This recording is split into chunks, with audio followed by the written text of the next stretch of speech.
And hello, everyone. Good to see you all. So glad you're all here. My God, I look big, don't I? Let me zoom out a little bit. I'm really huge. I apologize for starting so late today. It was a very hectic day, a hectic morning. I just actually walked in the house, so please forgive me if this caused any inconvenience for anybody. And I just noticed somebody talked about the Om School channel. Please subscribe there. At some point, I will not be doing these on the G.P. Walsh channel. I'll only be doing them on the Om School. I'm trying to diversify, as it were. So at any rate, welcome all, and love, forgiveness, and grace. I actually had a very different subject in mind. I even had a different image and a whole thing set up. But a few moments before I set up the event to go live, we're kind of off here, aren't we? I am not really quite set up yet. This just came to me as the thing to talk about today, especially grace, because grace and there are actually all three of these are identical. They're all the same. They're all referring to the same thing, which is this love that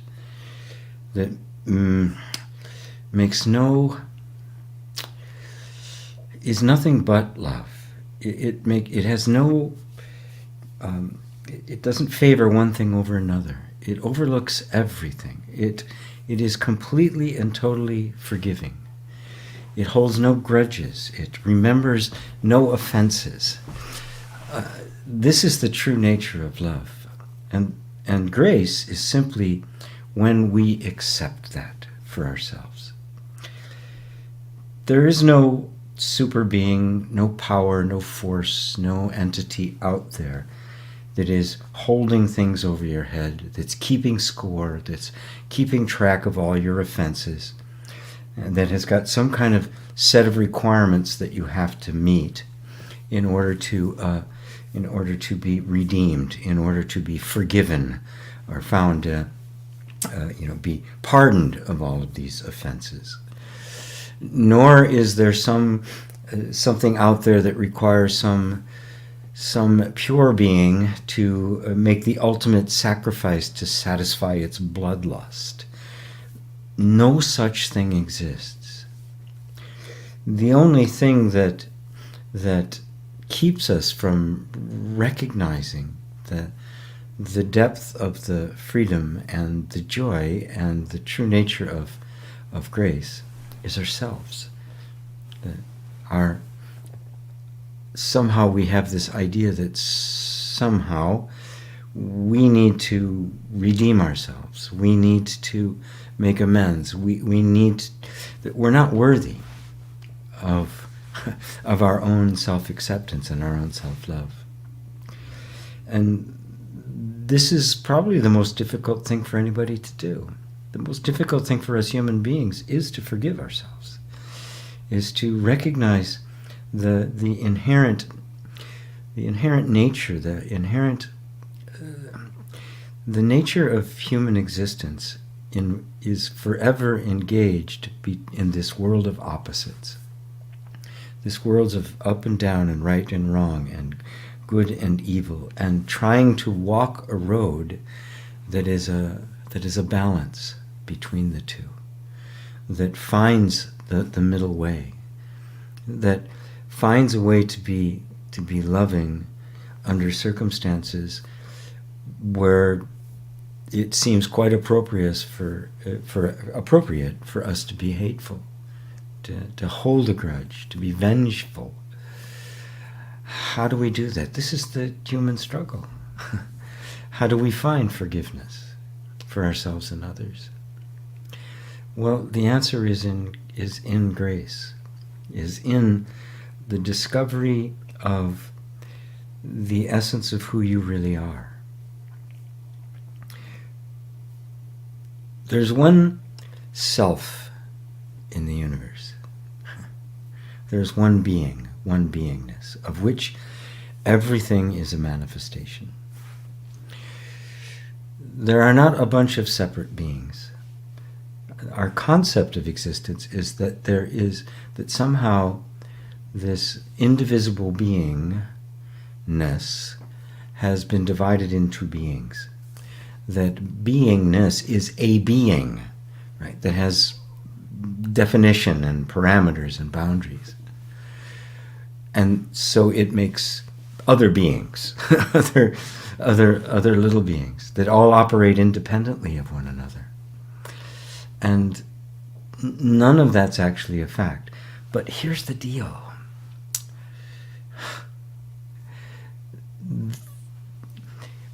Whatever you believe to be the truth becomes your experienced truth. It shapes the actual experience that you have in your life. Because your personal life, your human existence, how you are, your everyday life, is the very manifestation of the essential creative power and the creative nature of being itself. Beingness is not static. It is not being as a thing. It is being as this inevitable, irresistible, unchanging, creative force, creative power. Look around. Creation is happening constantly. Birth, death, this cycle going on and on and on and on and on. And what we call death is actually just transformation taking place, right? The tree falls in the woods. What we see as the tree rotting is in fact new life appearing. The mushrooms, the microorganisms are all gobbling it all up. That energy that was once a tree is now a little microorganism or a mushroom or a worm or a bug. There's really no such thing as birth or death. It is just this forever cycle of perpetual creation that never ever stops. There's never a moment when there is a thing that has been created. This is actually one of the essential tenets of quantum. And now, I'm not a quantum physicist. I can't describe it in detail. But this idea that somehow matter, we used to think of it as like little billiard balls, right? That there was ultimately this solid little thing that was indivisible. And now it's like a wave, right? And, a wave can't be time sliced. You can't grab a slice of a wave and have a wave anymore. It requires time. So there's never a moment when anything actually exists. But at certain times, these things collapse, is the way they put it. It collapses into what appears to be things. But in fact, there's nothing here. Creation is forever an ongoing, moment by moment, indescribable. It's really quite indescribable. But this is your nature. And there's nothing more creative than the human spirit. The human being is the very manifestation of this creative power. We're doing it right now, right? I mean, the creative power is what gave birth to this, our ability to do this right here, right now, where we are able, through this very mysterious mechanism, to sit here and have a conversation all over the world, simultaneously. It's as if the world shrank into this little space. It's as if we've created a very primitive shared nervous system with every little piece part connected to and communicating with every other little piece part. So, what does this all have to do with grace? Well, grace is the discovery that your nature is the divine nature, and the divine nature is the creative power. And you are constantly creating, for good or for ill. Whatever it is the sense I am that is forever repeating itself over and over and over. The theme, it is the motif, it is the, like the theme of a symphony that develops infinitely over and over and over again. I am, I am, I am, I am. If you notice, that is all you're ever experiencing, is this sense of I am. I am this, I am that, I am this, I am that, I am this, I am that. And every time there's something added on to the I am this or that, it gets called into existence. Boom. It gets actually called into a momentary existence. That's the power that you have. That is the divine power. It is not separate from the divine power. It is not something that there's this divine being that has this creative power and then he hands it over to this other little being that has a little piece of it. It is that. There is no separation between it. What you call your human life is in fact this one divine power manifesting itself in this infinite creativity perpetually, forever and ever, world without end. Amen.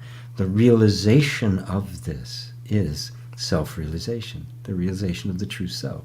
This is love. This is the essence of forgiveness, because there's nothing left to forgive. You realize that you were never anybody that needed to be forgiven. You've never been the horrible sinner. You've never been that. And this is grace. This is the realization. Self-realization is grace. They are one and the same. And you can see that you don't have to earn it. That's the whole nature of grace. There's nothing to earn. It is a realization. There's nothing you need to do to get it. And so, on that note, I will just open it up for any kind of questions that anybody has. And give me a minute to just have a sip of water and slow down a bit after my hectic morning. And I didn't even get a chance to make my tea for Tea with G. But do ponder the possibility that there's nothing you really need to do to be who you are, except to investigate, inquire deeply into the nature of your individual being, the personal realization of your nature, which is the very nature of divinity itself. You are God made manifest. This is the essence of the mystical experience. This is what the mystics in all of the religious traditions have taught right from the get-go. This is the teaching of Christ. This was Christ did not put any kind of restrictions or any kind of conditions whatsoever on the acceptance, on somebody accepting their pure divine nature. There was never any conditions attached to it. It didn't say, well, you got to meet these standards, or you have to accept me as your personal savior, or that I'm God, or never, nothing like that. All of that got added on later by a bunch of people who did not understand his message. And the same is true of luminaries in just every tradition, actually. So hello, everyone. Sat Chit Ananda. Yes, that's exactly what it is. Being, consciousness, and bliss. Knowing that you know, and you can feel that you know. I often want to think of Ananda, some pronounce it Ananda, as feeling, right? as the felt sense. And not just bliss, because we tend to think of that in terms of emotional happiness, which it includes that. It includes all pleasures, all enjoyments.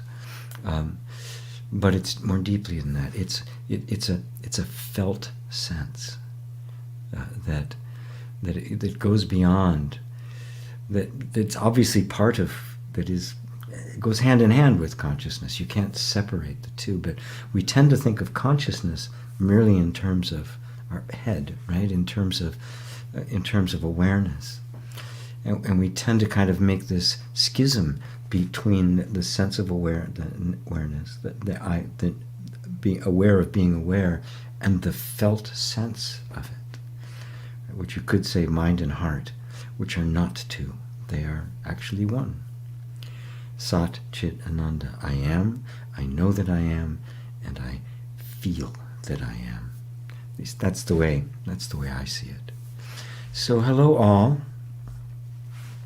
Hello Rosario in Madrid, and Elaine in snowy Washington. You must, we had a little bit of it here. But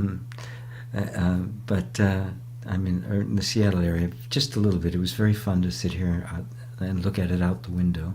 Didn't last very long. And there's Mary in probably snowy up there in Niagara Falls. There's Ava in Poland, and Jay, Hariom to you. There's Kuhulika, right? Namaste to you. There's Dale, hello Dale, and Jennifer, hello to you, and Ida, and Awake Not Woke. Mary, great intro, G. When I'm in satsang, it feels easier to really know what you are speaking of. When I'm in my everyday life, I get distracted from this knowing. It's okay. You know, the role of the teacher is to create the environment in which you feel and experience directly the knowingness that is the nature of your being. It's a transmission, right? This is a transmission. That's why it's called that. It is not. It's not an intellectual thing. It's an energetic thing. It's a felt sense, isn't it? And the more you're exposed to it, the more natural it becomes. And if you can realize that all that is simply the old habit of the separate sense of self that is arising simply out of habit, right? It's just simply the reactive patterns of the nervous system, and not the fact, right? Because you can't be disconnected from what you are, right? You can't be distracted from it. Well, who's being distracted? Right? Can the self be distracted from the self? Or is distraction simply just another state of mind, state of consciousness that's coming and going? Right? Because right now, it's not there, is it? Right? And there's a sense of clarity. There's a sense of presence. Right? Now, just sink more deeply into that which is aware of, in this moment, not being distracted. Right? Because what you actually are is neither distracted nor not distracted. It is beyond both. It is not a state of being focused or really in the zone, nor is it a state of being out of the zone. It does not come and go. If you can see that, you'll recognize that you are always there. That is the fact. And it's not a state that you arrive at. This is grace. It is not some place you get to and maintain and hold on to. Believe me, if I had to hold on to this, I couldn't do it. I'm incompetent at that. It comes and goes all the time, right? My sense of it is forever vacillating and fluctuating. The reality of it isn't. And that's what communicates through this form. That's what maintains the space that makes a transmission possible. So recognize that. Just take that into your heart as, oh, it's no place that I have to get to. That's simply the mind creating yet another state that says, I am not that somehow at some point, some place, I will get there. That there is such a thing as a separation. You cannot be separate from what you are. That is grace. That is the recognition. I am going to turn on my heater here, because it's very cold here. And tell me if it's too noisy, if it's too distracting with the fan going on, because it does get picked up by the microphone. If it's too much, I'll turn it off. But please let me know if it's too much of a distraction to have that little shh going on in the background. Because if it isn't, it's good. Otherwise, I may have to go grab another blanket and put it over me, which I might have to do. I don't mind if we need to do that. So it is the nature. If we surrender to grace, right, rather than try to make it something we attain, and let grace bring us there, the spiritual path becomes a very different kind of thing. It really becomes like the religious surrender. You know, the word religion, oh God, it's gotten so distorted. But its original meaning, I think, coming from the Greek, it comes from the word religio, which means to relink. It's exactly the same as the Sanskrit word yoga, which means to yoke together. Religion means to relink, to link up. It's the reconnection with who you are. And of course, the disconnection never happened in truth. It was never an actual fact. It was the experience of it, the great illusion, the great sense of being kicked out of the garden. It was always an illusion. It was always the result of eating that fruit of disconnect. It was never the fact of your existence. It was always, the truth has always been the truth. The truth can't be anything other than the truth, can it? And so it's simply a matter of recognizing ourselves as that. Not as something we attain, but something that we realize that you are that. You've always been that. You can't be anything other than that. And that becomes a very different kind of practice than a practice that's based around trying to attain, trying to become a Buddha rather than being a Buddha. Sitting in meditation as a Buddha, as the I am, as opposed to sitting in order to try to overcome all the obstacles to being a Buddha. Because the obstacles, they're like shark's teeth, right? Sharks are forever growing new teeth. They always have 3 sets available. One breaks off, the next one comes into position, and there's a third one that comes into the second on deck circle, and it grows a third. It never ends, right? So if you're trying to become, it will always be a matter of becoming. This is the Zen of it. This is the sudden enlightenment school. It is not something you can achieve. Right? Now, this doesn't mean you ignore human life. This is why it's a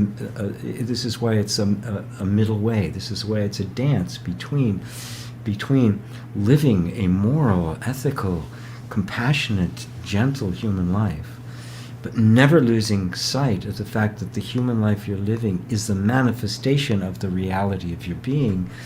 It isn't an attainment of it, it's the manifestation of it. You are already that.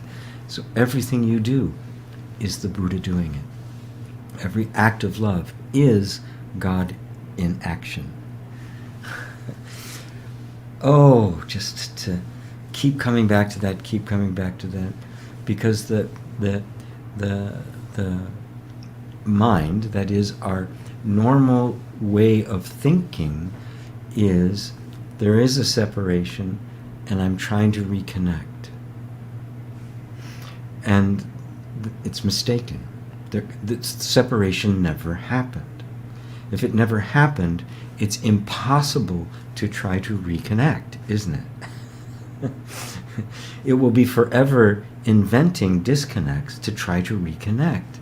But the original disconnect never happened, except in imagination. And because imagination is the creative power of God, you experience life as if you were separate. And this is the nature of all human experience. Correct that, and you will experience the oneness in all aspects of human life. You will, as Jesus said, nothing will be impossible to you. You'll say to that mountain, move, and it will move. You will ask anything, and it will be given. Because you are the divine power. Because God is not a person. God is your very being. There is no separation. So, Mary says, it reminds me of my times in silent retreats and how I am so absorbed in the depths and then go to superficial when I return back into everyday life. You don't go back into the superficial. The superficial, that is, the behavior of the human nervous system and its interaction with daily life, which must be there in order to function in daily life, right, is simply mistaken for your identity. And you can see that there's the schism there. There's me in retreat, in all blissed out, and then there's me in everyday life. They're the same me. There is the me that is experiencing the bliss, and then there's the me that is experiencing the energy of everyday engaged existence. Put your attention on that which is experiencing both, and you will transcend both. And there'll be no more disconnect. There'll be no more dichotomy. There'll be no sense of moving out of the bliss and into the everyday life. The bliss will be absorbed into the everyday life, and there'll be no separation anymore. Awake, not woke. I am. I know that I am. I love that I am. Exactly. I like that. Yes, I am. I know that I am, and I love it. The I am is the goddess just absolutely adoring herself. So this is the focus, Mary. This is the focus of meditation. I am that. I am that. Period. Full stop. And everything you say after that reflects your power of manifestation. Whatever you say after that becomes your lived experience. That is God creating. That is what you call your human life. Ava, so yes, there are no things, no objects. There's only perpetual becoming and disappearing so quick, just in an instant, and perpetual. To the point where you could say there is no becoming and no disappearing. You can't time slice it small enough to find anything there at all. This is the incredible mystery, the emptiness, of the void, of shunyata, of the all and the nothingness. It is beyond all opposites, beyond all human categorizations. Yet we speak of it because it's so beautiful. It's so beautiful to speak of. It just absorbs us. Ken Cho, I love that name. Good morning, G, and everyone. Good morning to you. Very snowy but sunny here in Niagara Falls. Wow, what a great place to live. Paula, hi, hello, GP. How can I get past feeling bad when I have conflict with certain people? I end up feeling like all my efforts to be a loving and a kind person are canceled out by the games that we play.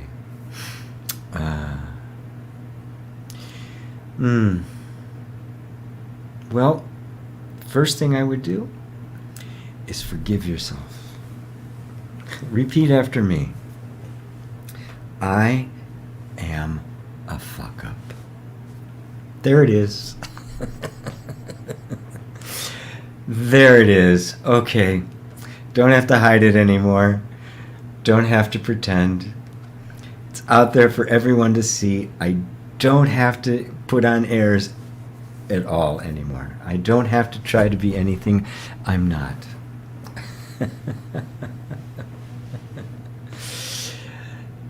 Cherish the desire that you want deeply in your heart to be this perpetually loving being, the one who doesn't have conflict with anyone, the one who sees through all of that, the one who loves even the unlovable, the one who isn't reactive to the games. I mean, what an aspiration that is. Cut yourself some slack. Give yourself some credit. Give yourself some grace. My God, how many people thrive on the conflict? They just want to win. They just want to beat the other one. Look around. Look at the language of business, you know. We're killing it, right? Crushing the competition.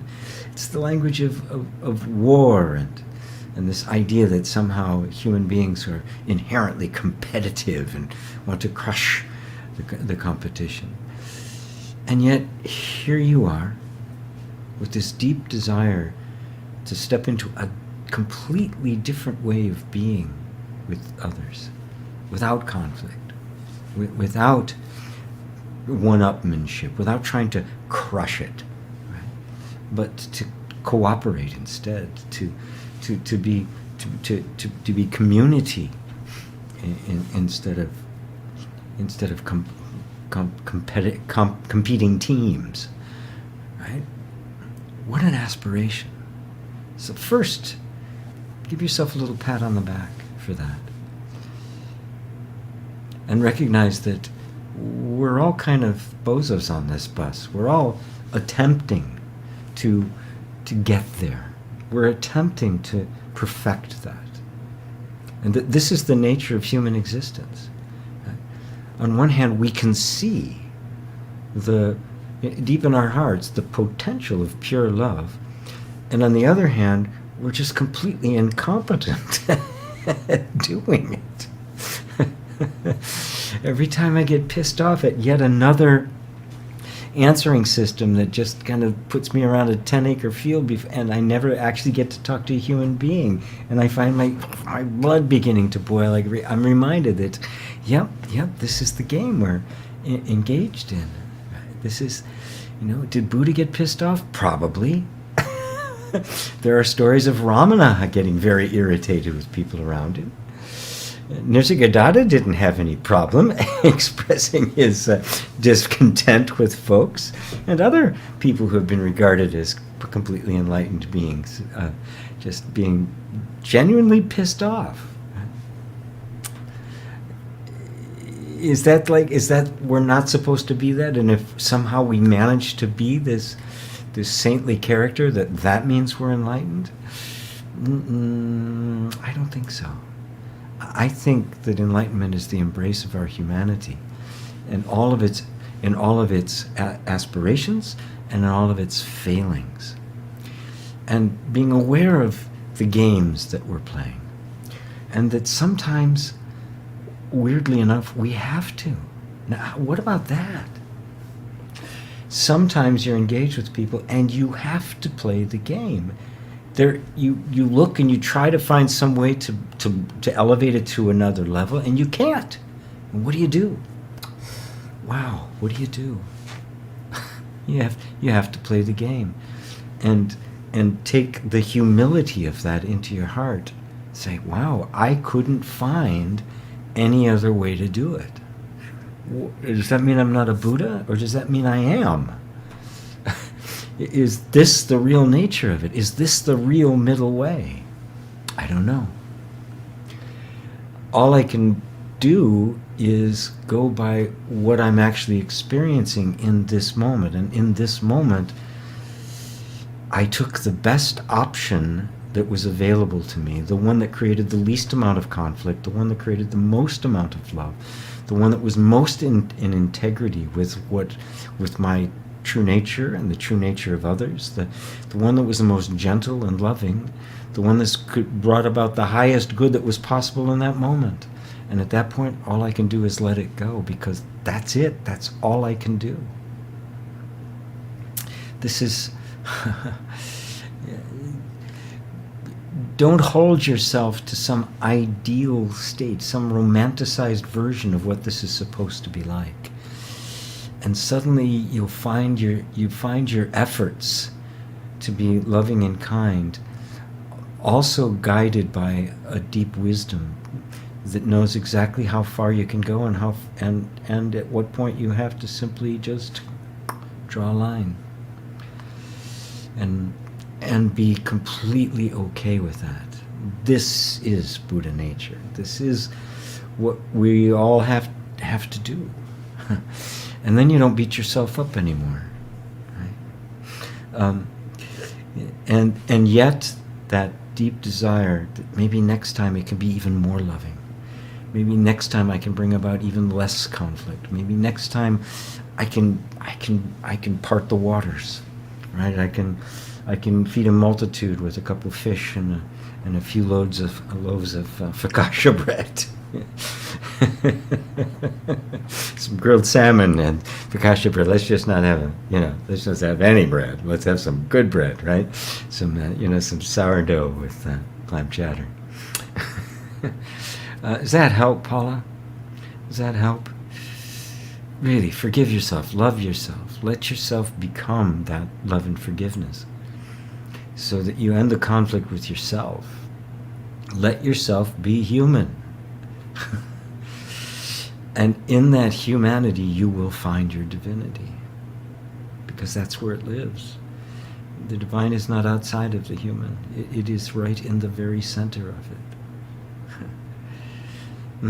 Mary, what would happen to any of your students if they were to be with you for longer periods of time?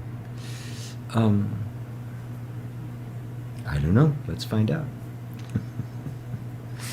I don't know. A deepening, I'm sure. You would partake of this energy. You'd vibrate in sympathy with it. A transmission would take place, and be brought to another level, I guess. Let's find out. Let's find out. Paula, continue old family patterns. Yeah, well, they're the worst, aren't they? As Ram Dass beautifully put it, you want to find out if you're enlightened? Go spend a week with your family. Because that's where all the triggers were. In the Looking class, which is the thing I do every Wednesday. It's a subscription service that I do, and I meet with people every Wednesday in group. There's somebody who's, for the first time ever, they went to a family event and weren't triggered. They actually stated what they felt.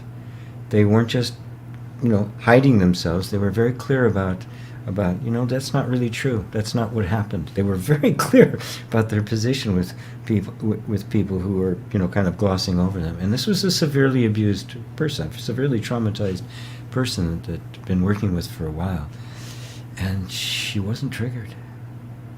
It was just such a delight to see. That's the kind of growth that this can bring about, that the family patterns are no longer governing her life.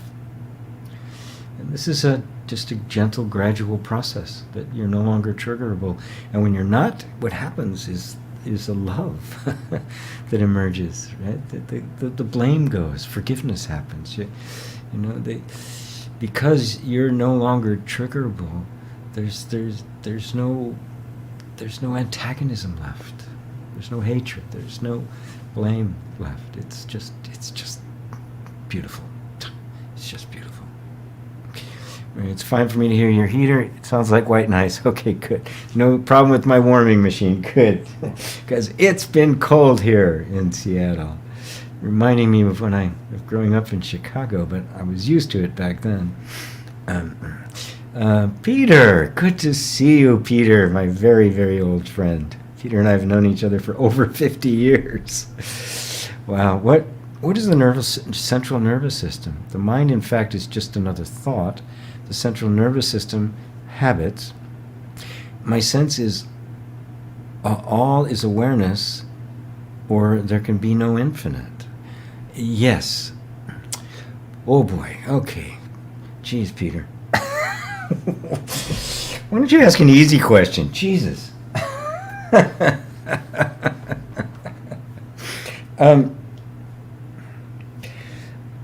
I speak on many levels at the same time, and bounce between them at will, because if you're speaking at the level of pure awareness, you are speaking of the nervous system now is simply an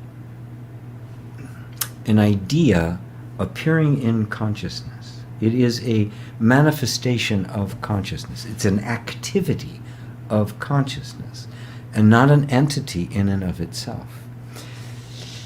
Consciousness manifests itself in form. It has characteristic behaviors. Its characteristic behavior is the manifest universe. In all of the functioning of the manifest universe. If we look at the body closely, what we find is that our experience of what we call the body is in fact just sensation. And the idea of a body is simply the concept that there is something separate from myself that is the cause of my sensations.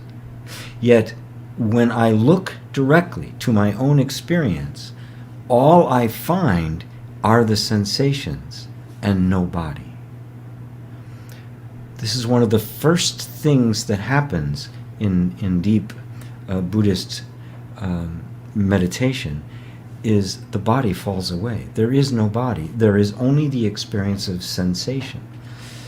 Very shortly after that, sensation has to disappear because the idea of sensation is tied to the body, at which point sensation dissolves into the next level of the five skandhas of Buddhism, which is perception. And all there is now is perception. Consciousness perceiving itself, no external object. Now, when you turn it into a body, you can get this complex structure that we call the human nervous system. Now, talking on that level, I will refer to it so that we have a model that we can look at. And the only point of doing that is to demonstrate that the nervous system, as a function of consciousness, is nothing but programmed responses. It is not a self-aware entity, right? And it is something I am aware of. So it is, in fact, only an aspect of consciousness that I have disowned. It is an aspect of myself that I am not aware of. Hence, I would call it unconscious. It is simply the automatic functioning, but it is consciousness. It is the nature of consciousness itself. And so even the nervous system now disappears into simply the functioning of consciousness. So the digestion of food, the growing of hair, the creation of patterns and habits is consciousness. Right? But again, the idea that it is related to a body gives rise to the idea of a nervous system. If you take body out of the picture, you also take nervous system out of the picture. You also take time, you take the past, you take the future. You take all of it out of out of the picture. And now it is simply the functioning of consciousness on from the minutest, from the micro to the macro. So all there is awareness. But awareness and what it is aware of are one. They are not separable. We talk about them separately just so that you can get a sense of yourself as being that which is aware and that which you are aware of, so you do not identify with what you are aware of at first. Once you see that you are the awareness of it, now you bring it back home to see that you are one with it, that the awareness of the thing and the thing are one. The existence of everything is the knowing of it. And now awareness and what it's aware of, consciousness and its content, there are not two. Is this answering your question there, Mr. O'Connor? Is this getting to the heart of it for you? And so we can actually, in fact, dismiss habits. We can dismiss all of it. But you can't just explain it away, right? There's a... I wish you could. You can see it takes... There's a practice, there's a process we go through by which all these subtleties are uprooted, right? And it can take lifetimes, but the good news is that once the process started, it accelerates, as it has for everybody who's here, including yourself. That the process of the dissolution of the sense of self that is identified with the body is not being driven by or implemented by the idea that I am the body. That is simply an idea that emerged in the manifest world because it could, and because anything can be created, and this was created, and out of it, and so the I am, which is the nature of the entire universe, also created I am the body, and therefore had the experience of being the body. And now is letting go of the experience I am the body, and just falling back into simply I am, and that which is prior to I am, which is that which could give rise even to the sense I am, because prior to you even having the sense I am, you had to be. So the pure being is even prior to any sense of being. Did I go too far for any of you on that one? And Peter, I know you got it. Yeah, I know you got it. Let's see. What else we got here? Mary, thank you for your answer about the schisms. I was thinking there was something wrong with me because I experienced that happening. No. There's nothing wrong with you. There's never been anything wrong with you. Yeah, no matter what anybody says, there's nothing wrong with you. Even if you say there's something wrong with you, there's nothing wrong with you. If you say there's something wrong with you, you'll have the experience of there being something wrong with you. You'll create an image of yourself as someone with things that are wrong with them, and that'll be your experience because that's your creative power, and you're free to do that. You're so free you can create bondage. That's free. Jay says, I'm reading After the Ecstasy, The Laundry, probably 3 times. It's a great book. I'm so glad, Jay. Yes. When it's time for that to come into somebody's life, it's a godsend. So, Ava, yes, G, words are useless. But as you told, we are talking about that. We love talking about that. Yes. Kuhulika, GP. Why do we get so fixated with our identity and personality? Why do we have this innate need to label ourselves and others? Because certainly I don't admire some aspects of the identity I live by. Steve Jordan kicked a broken partner and cursed it as stupid to his biographer's surprise. I was thinking of that same example, Peter. A lot of people here don't know who Steve Jordan is. He's another fellow who had this spontaneous awakening like Ramana Maharshi, just out of nowhere. Well, it wasn't out of nowhere. He actually went through a process that lasted a couple hours, like Ramana did.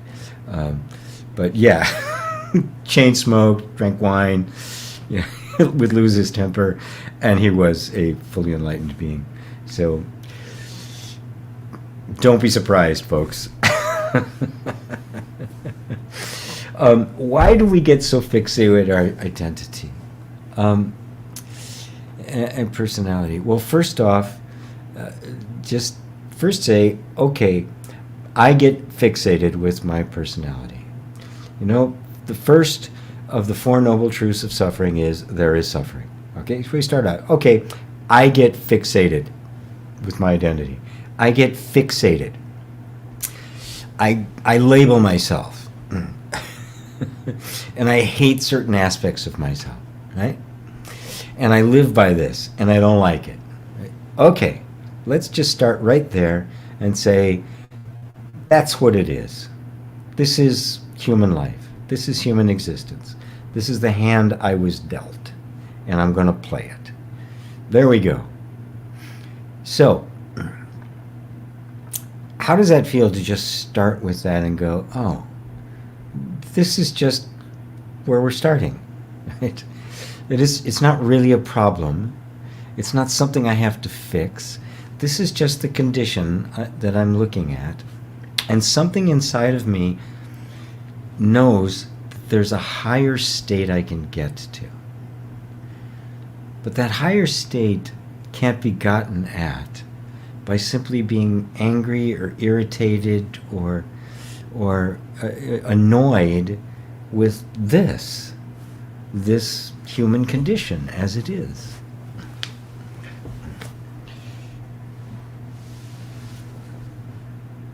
Because if I get annoyed with it, well, then I'm just kind of doing the same thing, aren't I? I'm just kind of being like everybody else, just trying to fix stuff.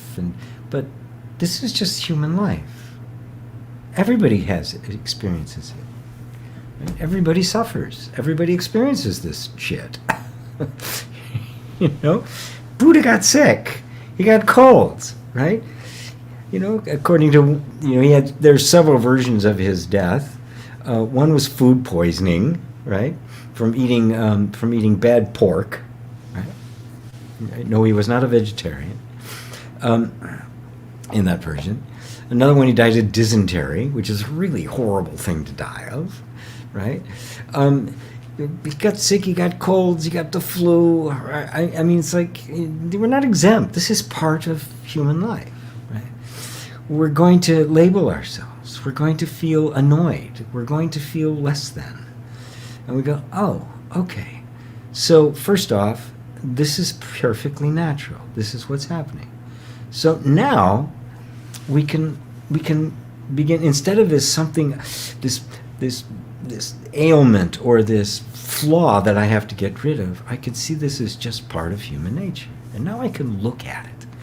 And I can look at it with kindness and gentleness and curiosity and wonder. And it's like, whoa, where did all this come from?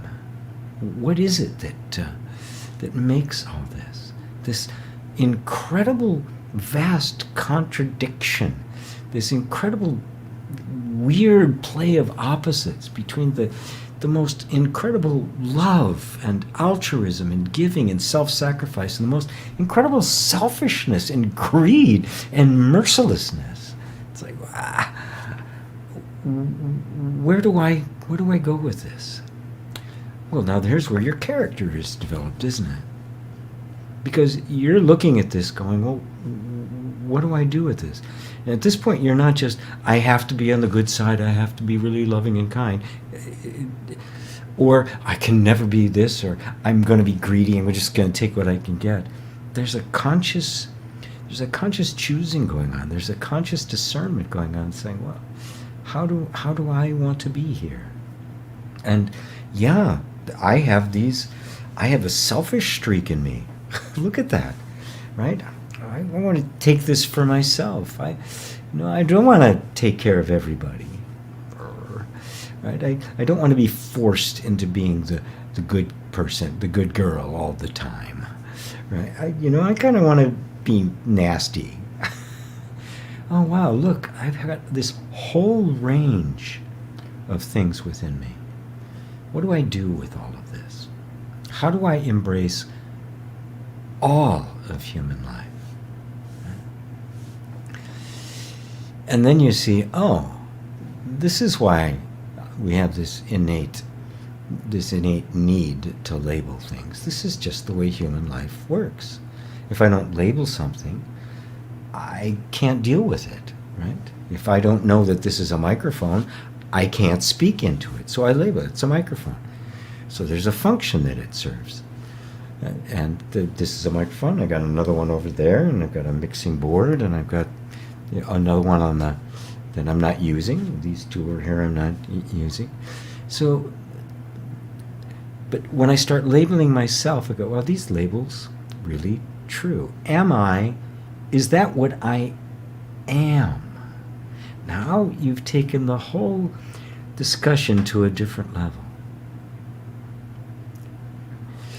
It is the nature of the human mind and the way thinking happens and the way human existence works that we're going to label ourselves and others.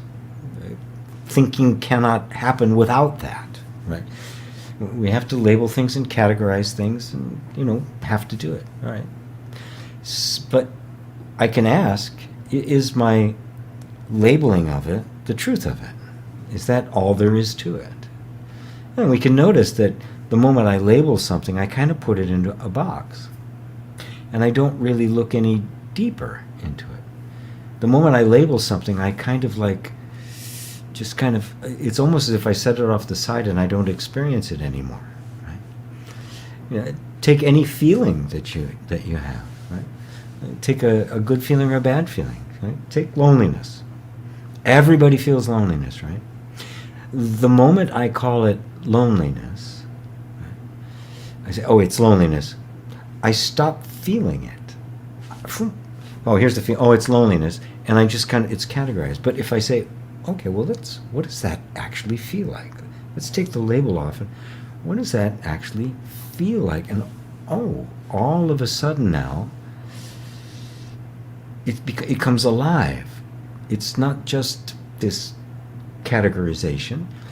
It's got a lot of nuance to it and different things. And my experience of it is very different than somebody else's. At least I think. I don't know. This is all I know, and I'm labeling it as if it was just this thing. And in fact, God, it's got all sorts of dimensions to it. It's got desire wrapped up into it. It's got fear, and it's got concern, and it's also got some sweetness. It's got some hope. It's got some humanness in it. It's got love.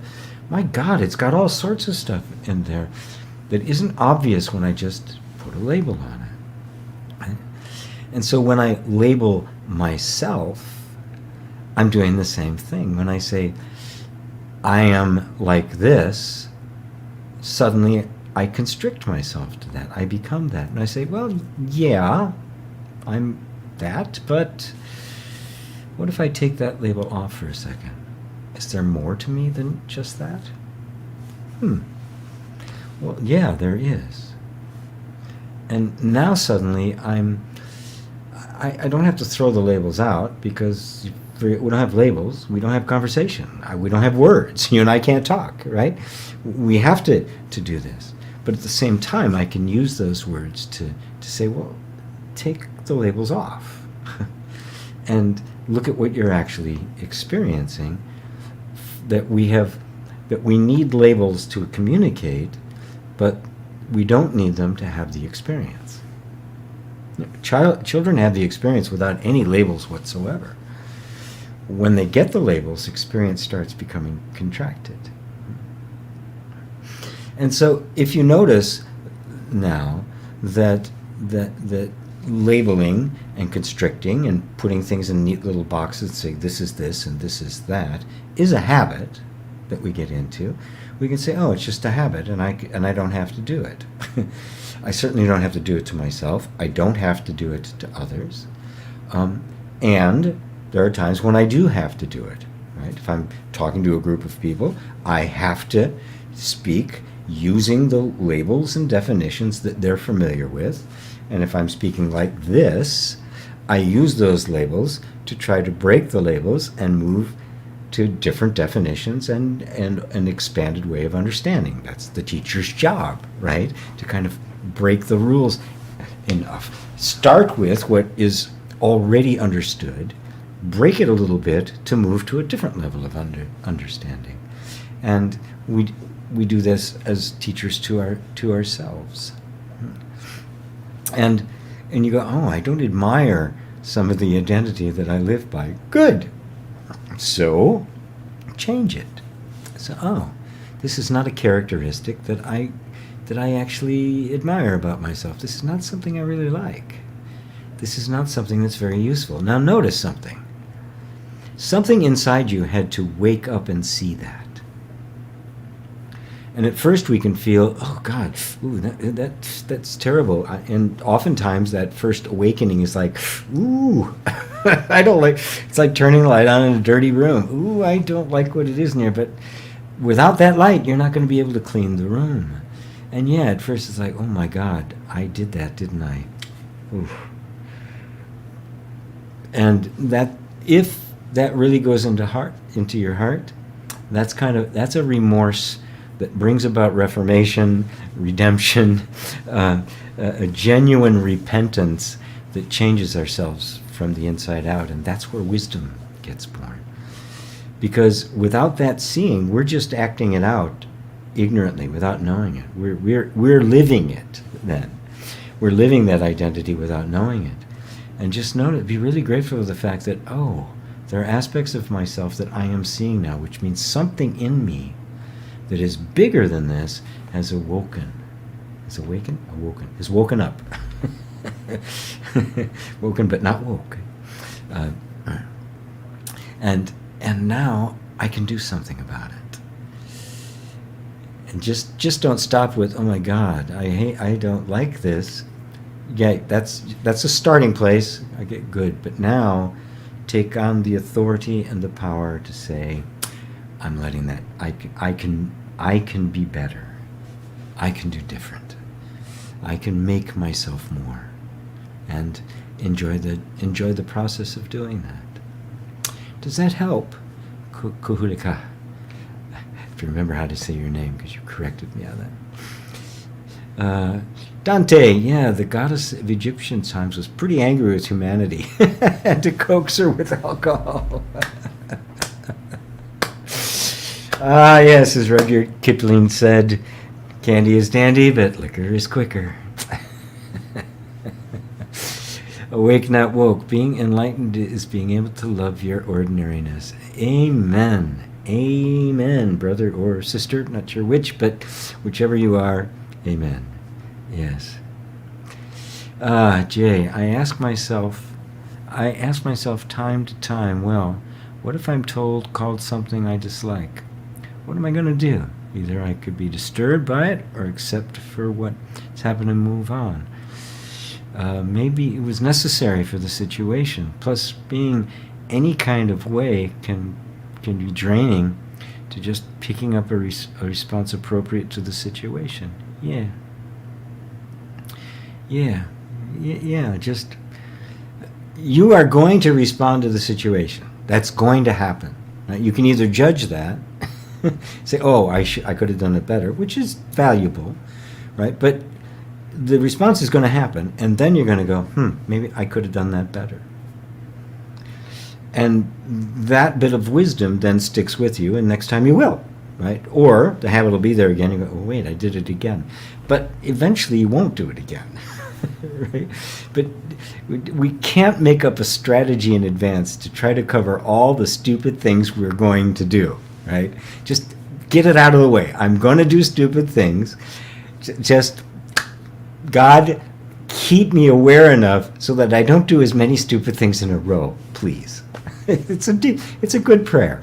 It's a good prayer. Paula, thanks so much for your thoughts.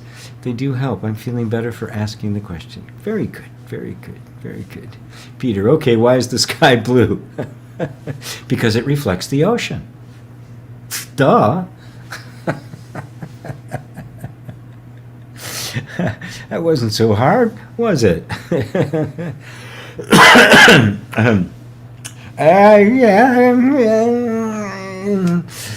Love and Light Sangha. Hello, everyone. May everyone be free in this lifetime. Hey, amen.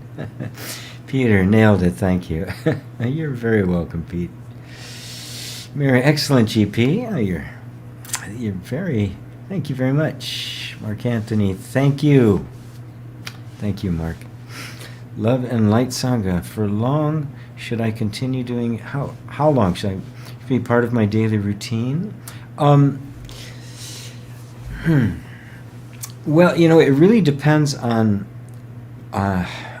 what you're tapping. What are you tapping on? What's the object, right?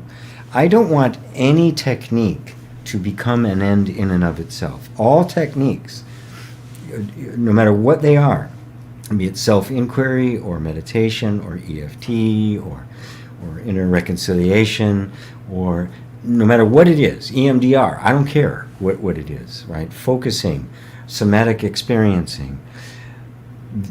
The techniques are not there for their own purpose. They are there to serve the purpose of freedom, release from suffering. That's the purpose. So I would ask, what's your goal? What is it that you are tapping to accomplish, right?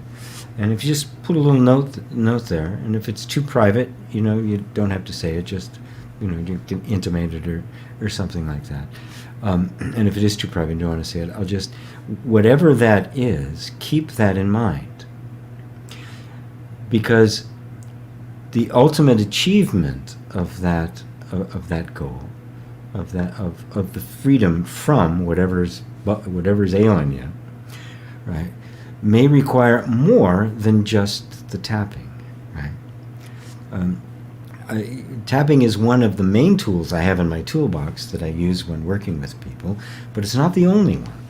And in fact, I use it a lot, but only within a bigger context of what I call inner reconciling, to create first an inner environment of safety, because without that inner environment of safety, even tapping doesn't work.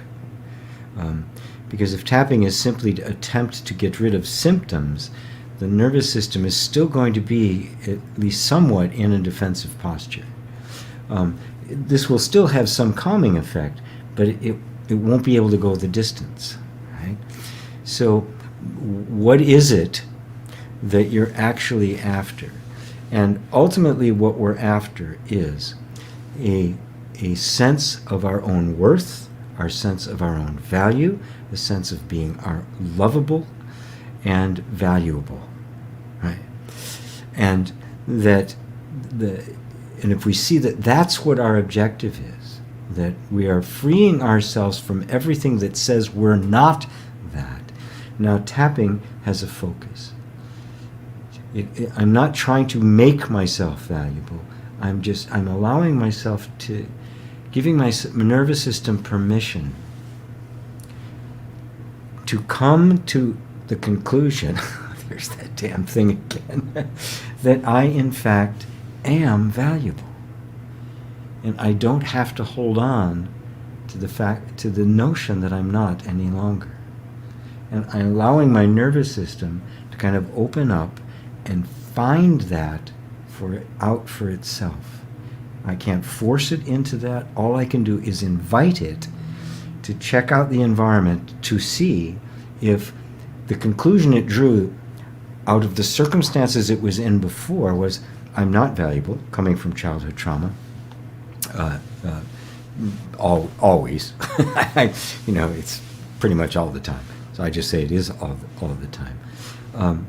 That made it draw the conclusion that there was something wrong with me, and it just got stuck in that position. I'm just inviting it to say, well, maybe that wasn't really true.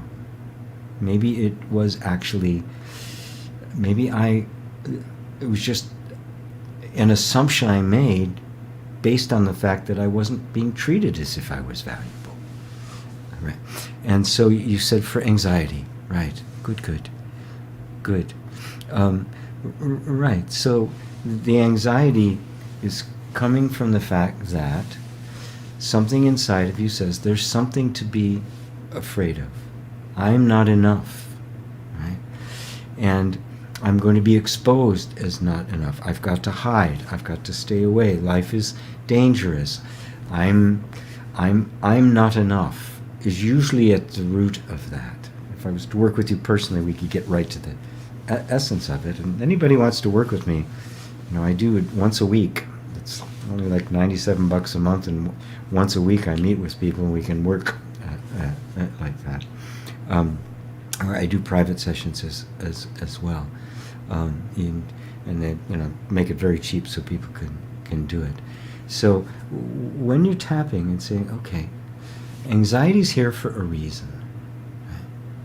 And I'm not going to try to get rid of it, because as long as my nervous system thinks it needs to be anxious, me trying to get rid of it is going to make it more anxious, isn't it? Right?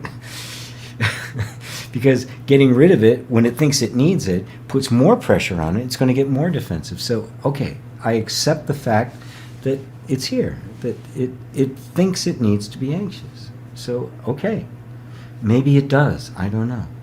But what if it doesn't need to be anxious anymore? Right? If anybody can tell me how to get rid of this, I'd really appreciate it. What if it doesn't need to be anxious anymore? What if I am safe? What if it's possible to be safe and free at the same time? These are the kind of questions I begin to ask, right? Because your nervous system has simply assumed that to be anxious is the safest place to be, right? So you're not tapping to get rid of the anxiety. You're tapping to allow the nervous system to give it permission to find out if it needs to be anxious. Right? And if it does, by all means, be anxious. Right? But if it doesn't, then we can let it go. Right? And you need to let the nervous system itself find that out. You can't assume it. You can't force it. This is the mistake that even EFT practitioners make. They say, oh yeah, we're just going to clear away the anxiety, right? Which is just the egoic mind trying to force its will onto the nervous system, and the nervous system just blows it off like it's air. It's nothing, right? It doesn't make a dent in it. A temporary calming, but then it's right back, right? Because it isn't really addressing the underlying issue. Does that help? Love and Light Sangha. I love that name, by the way. Love and Light Sangha. That's what I hope this is. A Love and Light Sangha. So when you're tapping, do that, right? And by all means, join the looking class.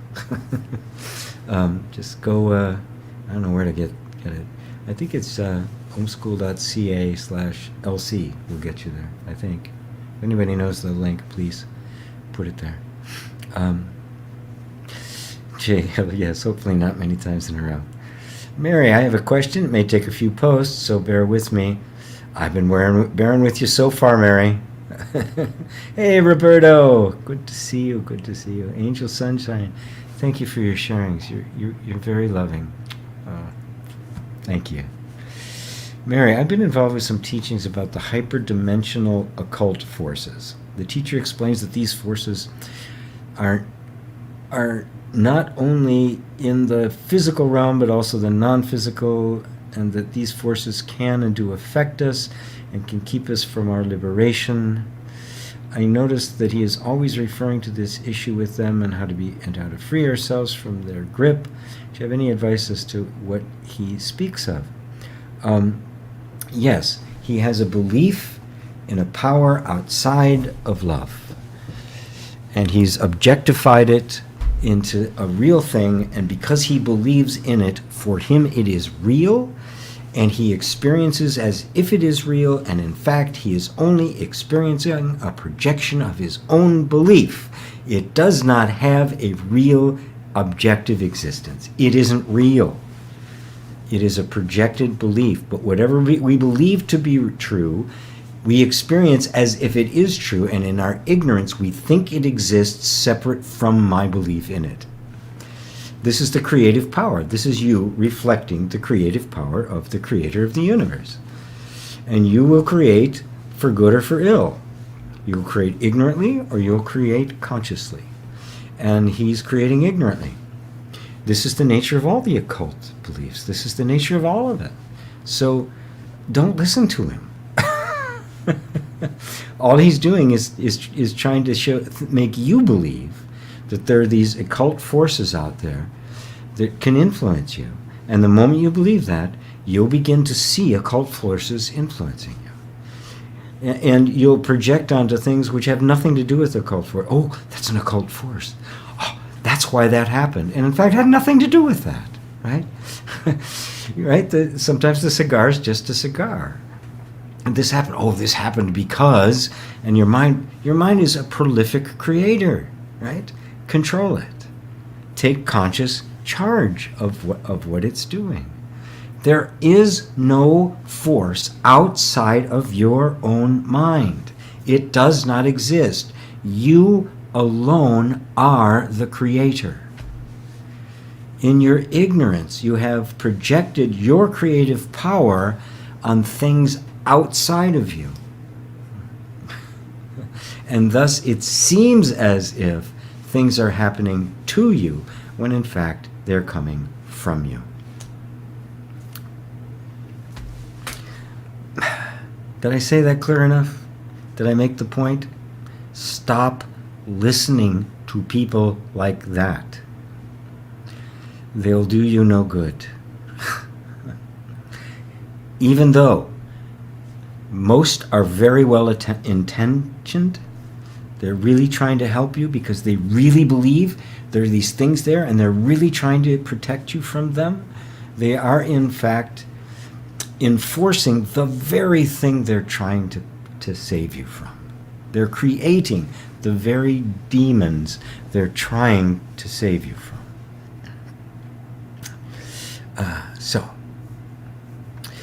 Sarah K., your point about labels reminds me of identifying with diagnoses and the irony of doing so at the advice from those that ignore the emotional aspect of illness. Yeah, I was thinking about that, but I didn't mention it. Yeah, you're absolutely right. When people come to me for physical healing of things, I don't ignore the diagnosis. I'm not a doctor. I can't. I shouldn't, right? That would be irresponsible. But I say, okay, there's the diagnosis. Now set that name apart and tell me, what does it actually feel like to you? I mean, you described your symptoms to a medical professional who did their duty. Right? This is what they're supposed to do. They, okay, this conforms to what I know to be this particular condition, and this is how I treat that particular condition. Now, their job isn't to go into all the nuances of what you're experiencing. It's only to diagnose and then give their their cure, whatever their particular response to it. My job is to go further. Is to, okay, let's do that. Now, what's your actual experience? You start with your symptoms, and now feel into those. What else is there, right? And now you're in the realm of the emotional content of it. What's going on? There's the physical aspect, now there's emotional, and there's actually even another dimension to it. There's this other dimension that's even beyond emotional. It's not quite spiritual, but it's not emotional, and it's not physical. It's energetic. Yeah, that's the right word. It's an energetic kind of thing. And then when you feel into that, you find that the diagnosis is useful, but it's not the whole picture. And again, I'm saying this not as a medical professional, because I'm not one, but as an energy healer, one who examines things at that subtle level of experience. Love and Light Sangha. I'm experiencing anxiety which affects my body, racing heart, anxiety, eyesight, feels everything moves too fast. Basically, I want to relax my body, but I don't want to use any medicine. Okay, gotcha. Is what I said a help so far? First off, I don't want to tell anybody not to use medicine. If you don't want to, that's fine.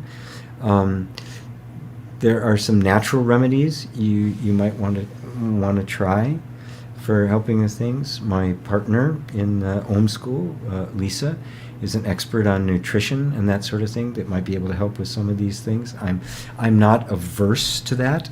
I'm not even averse to various kinds of medications. Right? Everything has its place, right? So don't make it a dogmatic thing.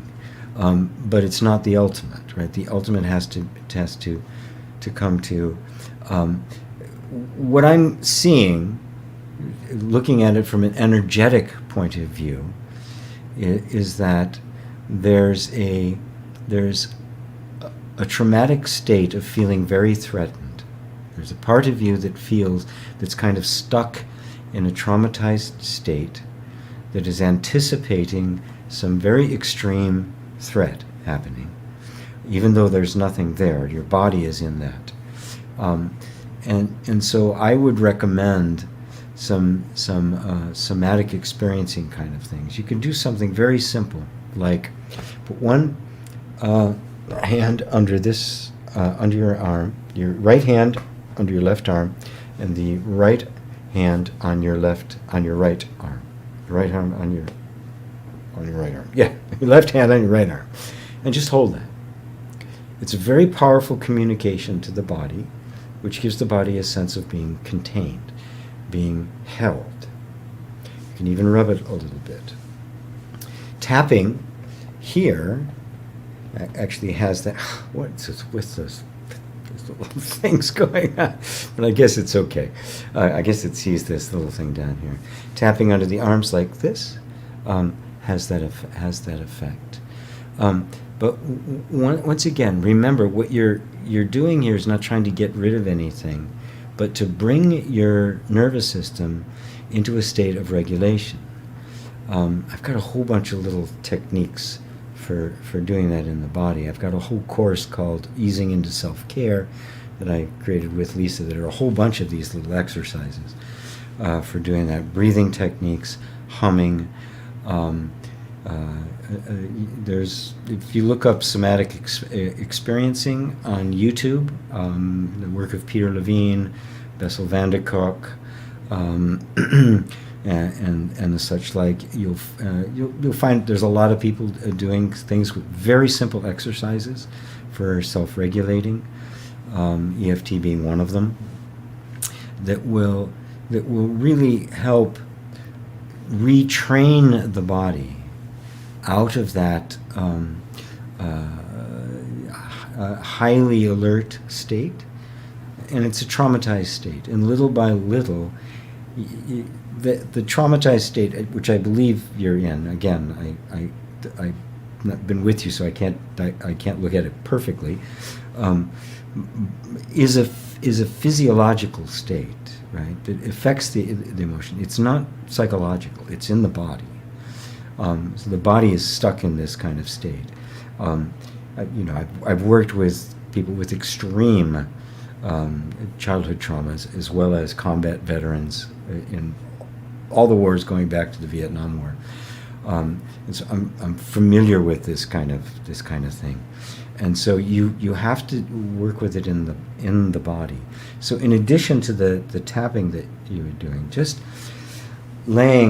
putting one hand on your forehead and another on your heart, and just laying there like this. Lay down like this, right?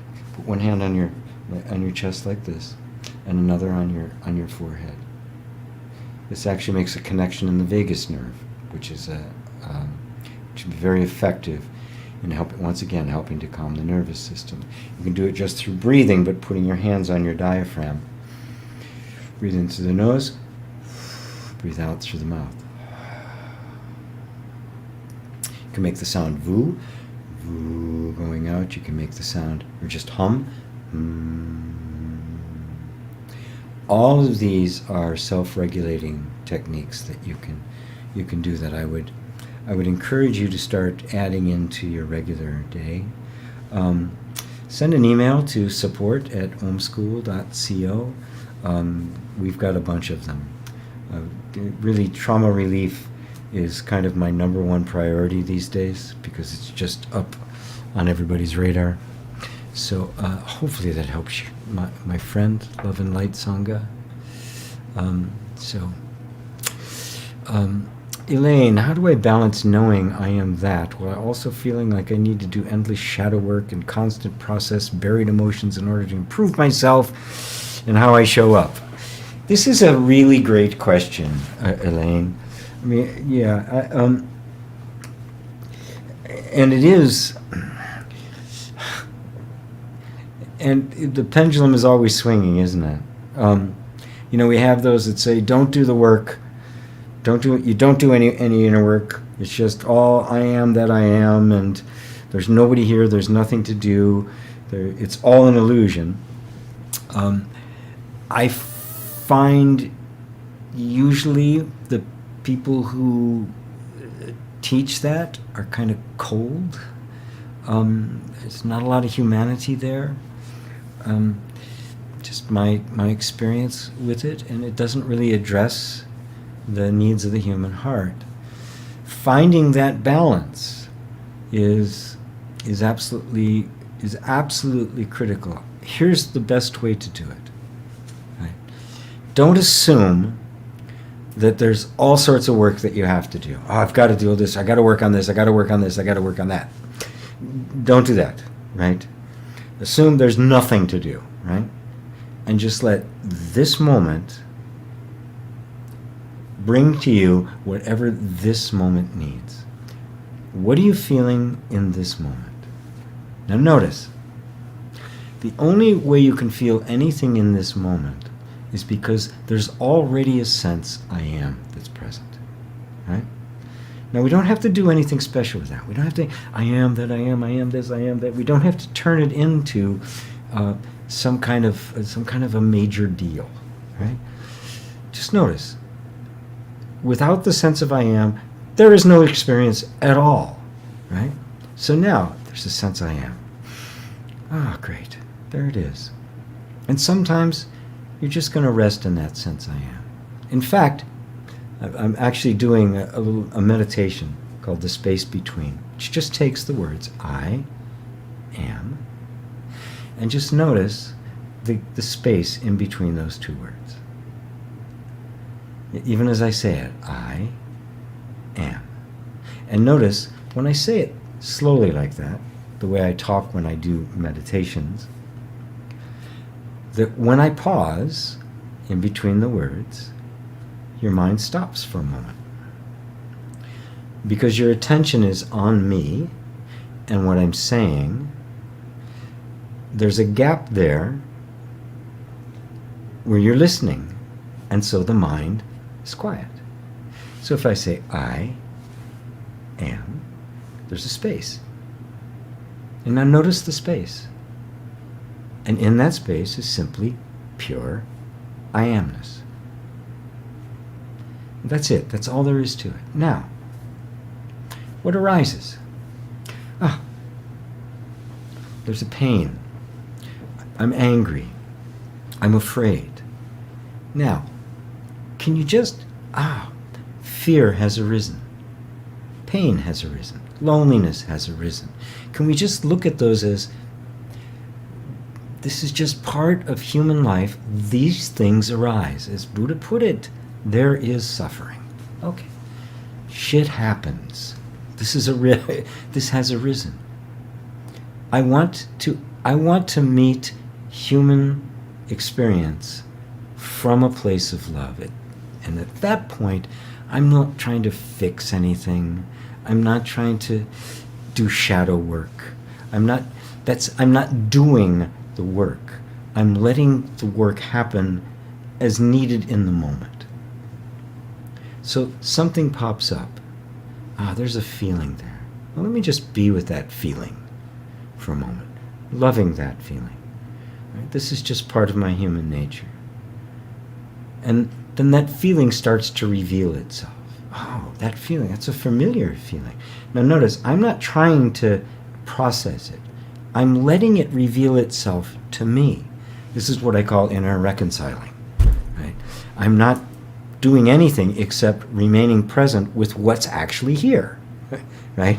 This was a revelation to me where I didn't have to do the processing. I let it process itself. I realized that I was way more stupid than I thought I was, and that the energy knew what it was doing. All I had to do was give it space. So, I am the I am. That's it. That's the fact. I don't have to force myself. I don't have to think about it. It's just the fact. Everything appears to the I am, which I am. And so what's arising now? There's a feeling of loneliness. There's a feeling of anxiousness, a feeling of restlessness. Okay. So there's restlessness. As Buddha said, there is suffering. Right? Simple, very simple, right? There is suffering. Okay, there's a cause of suffering. Let me just be with this sense of restlessness, this sense of anxiousness. Whatever it is, you're just being present with it. And maybe it just disappears, or changes into something else, or or suddenly there's a feeling of peace. Oh, okay, now peace is present. Fine. Now this is present. So you notice, I'm not trying to do the work on it. I'm letting the work happen all by itself simply because I'm being a loving presence. And the work happens by itself because it's the nature of existence. It's the nature of the Tao. The nature of the Tao is that healing is the nature of human life.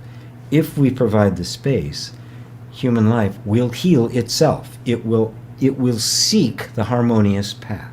It will seek the harmonious state. So all we have to do is get out of the way and let it do it. Right? When the water comes out of the mountains, it doesn't need a GPS to find the ocean. It knows where to go. We just got to make sure that nothing's in its way. And so now you can see that sense I am, which is love, and our human experience are not at odds with one another. We don't have to take on the job of fixing everything. Right? We don't have to be shadow workers or the like. Even though I teach all of those techniques and how to go about doing it, I'm forever bringing people back to the place from which you do that work. Right? And that place is simply be a loving witness, creating a safe space. And from there, it all kind of happens by itself. The right tool will appear, the right idea, the right feeling, the right approach. They just kind of happen all by themselves. It's as if the whole system is healing itself, which is in fact exactly what's happening. Does that answer it for you, Elaine? At least make it a whole lot easier? Fatima in Slovakia. Hi, GP. What is deja vu? Since my awakening, I have them like once a week. Like, this definitely happened before.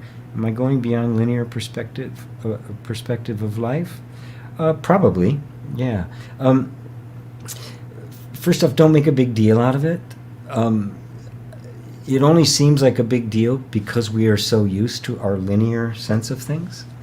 And so when suddenly the linear thing kind of falls apart and we see things, we know things before they're going to happen, we know what somebody's going to say before they say it, we understand somebody's question even though they don't really ask it very well.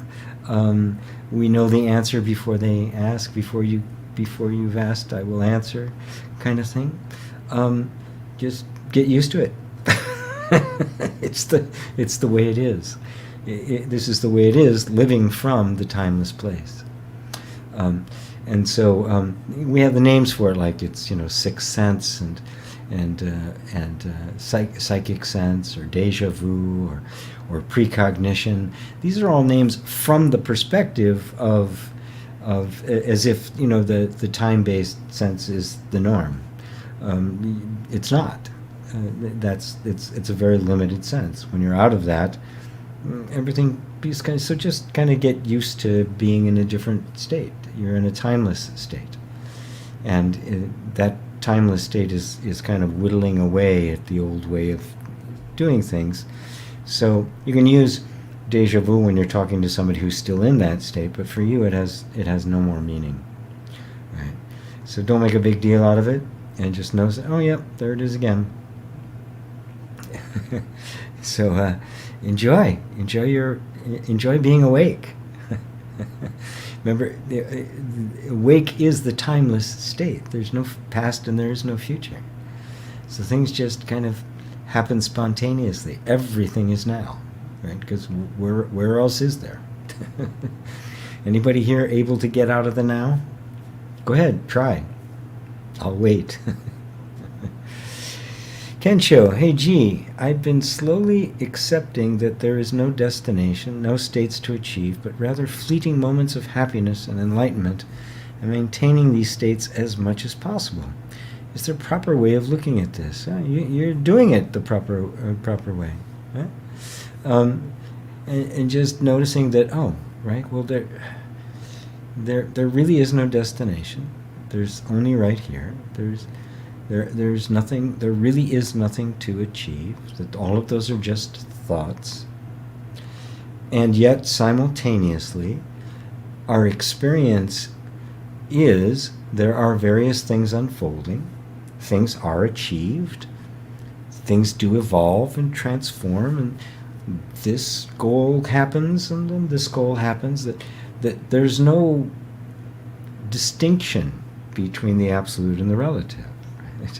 That the human experience of things being achieved, right, or that where'd you go? Yeah, and that there are no destination, right? There's a human experience of destinations within the backdrop of there being no destination, right? That you're always here, and from here experiencing this infinite succession of destination after destination of destination. It is the timeless manifested in the field of time. The absolute experienced as the relative, the universal in the particular, music in the song. And so they're both there. You are transcendent of both, right? So don't get stuck in the absolute or the relative, right? And so when you feel that, you see that happiness, but rather feeling moments of happiness and enlightenment, maintaining these states as much as possible. Yeah, but don't try too hard, right? Just notice them, right? Because they're not a state. Happiness and enlightenment are not states. If you see them as states, they'll be just something else that comes and goes. And what comes and goes is a state. It's just an emotional feeling. But reality is not a feeling. It is that which is aware of feelings. And so just stay as that which is aware, the I am, which is aware of all of the states that come and go. And then it doesn't matter if they're there or not, right? You're as much the self if you're experiencing utter misery and sadness as you are experiencing happiness and enlightenment. There's no difference. There's absolutely no difference. And this is the true nature of bliss, or ananda. So that's the right way to look at it. How are we doing on time here? Oh, good. Good. Mystic Poet. Hi, my sheik and everyone. I'm feeling empty. Now I can see clear that nothing really brings happiness, and that sadness inside is not out of missing something or something outside.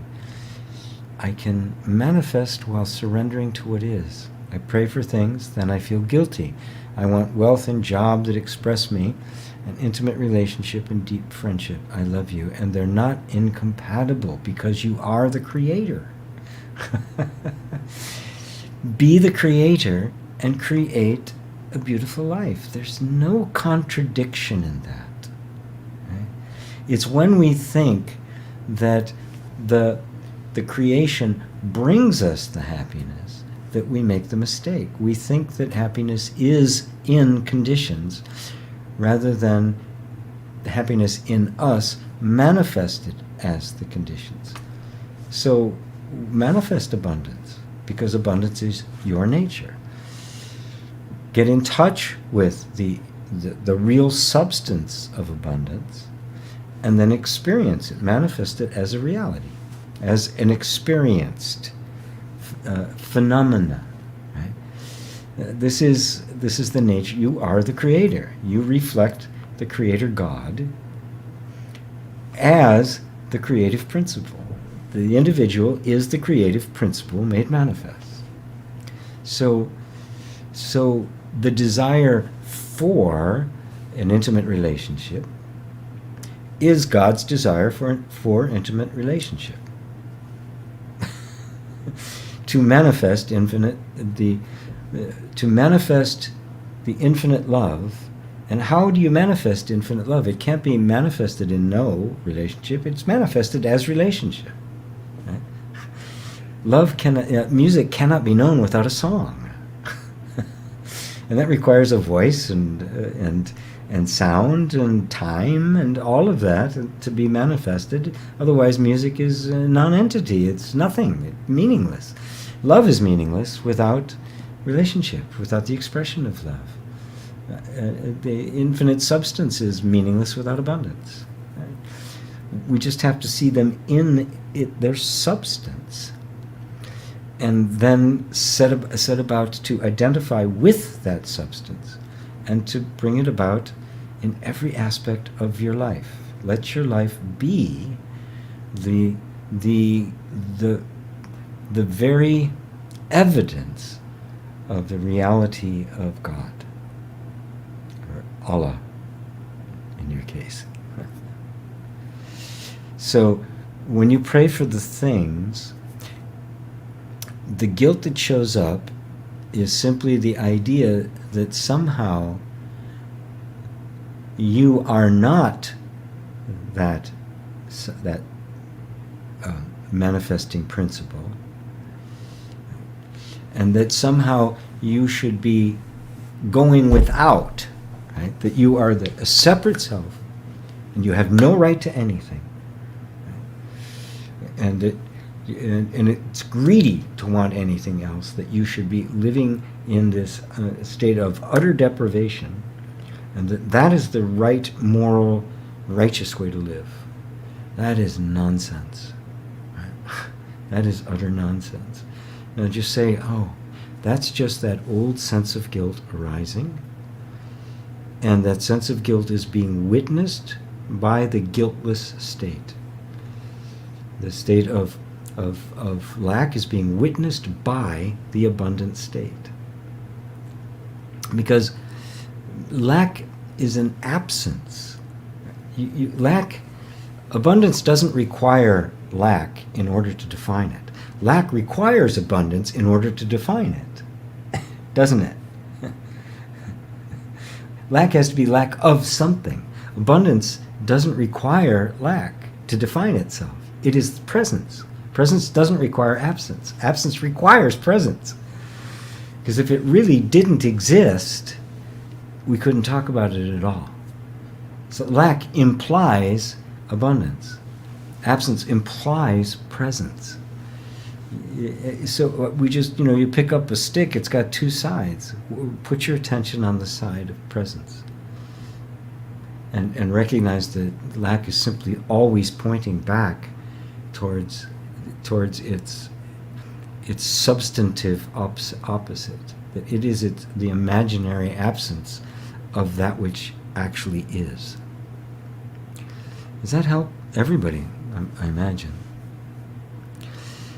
Mary, thank you. I've been so turned off because he is quite convincing, and yet he is so absorbed in his belief that he makes it seem real. Well, yeah, right? Or people who really believe that are the most convincing because they're completely believing in it, right?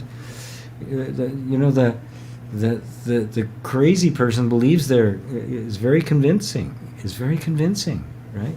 The fanatic is very convincing because there's no everything about them speaks from the point of view. It has with it conviction and resolve and as if it's true, because for them it is, and so it has a power. And for those who do not have that same kind of conviction, you're very sensitive to it. You'll pick it up. You'll begin to vibrate in sympathy to it, which is why you need to vibrate in sympathy with those who are speaking the truth. Which is why you're hanging out here.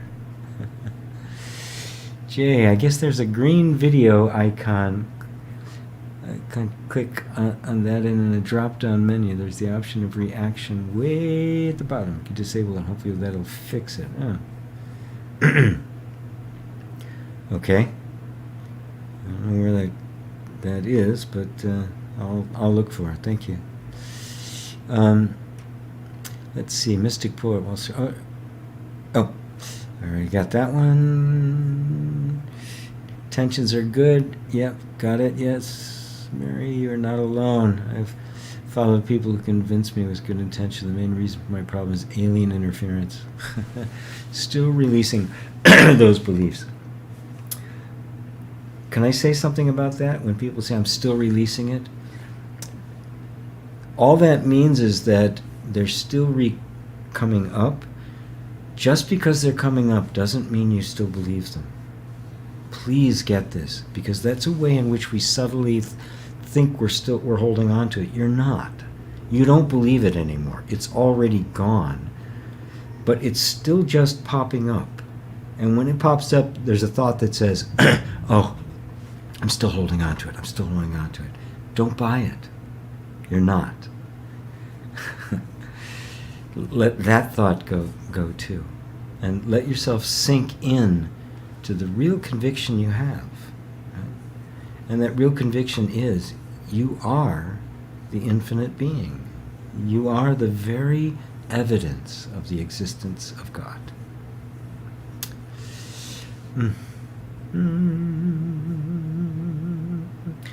Thank you for today. Excellent satsang. Love you. Oh, I love you too, Ava.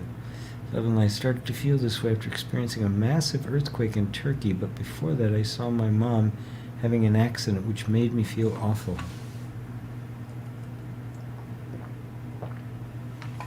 Yeah, trauma is always a result of experiencing directly our vulnerability. And of course, childhood trauma is the most common, simply because we're always vulnerable there. So when you get into a situation like an earthquake and things like that, where we are vulnerable, we have to come to terms with our vulnerability. It's a fact. But if we recognize that that you, as pure consciousness, are totally invulnerable, you are not the body, and therefore you will survive the body. And the body is perfectly adapted to be as safe as it is humanly possible. You can let go of all of that and really sink into the sweetness of human life, which includes the vulnerability. It's part of what makes it sweet. It's part of what makes us need each other. It's part of what makes love so precious, makes all of it so precious, because it is vulnerable. It can come and go. Death is one of God's greatest ideas.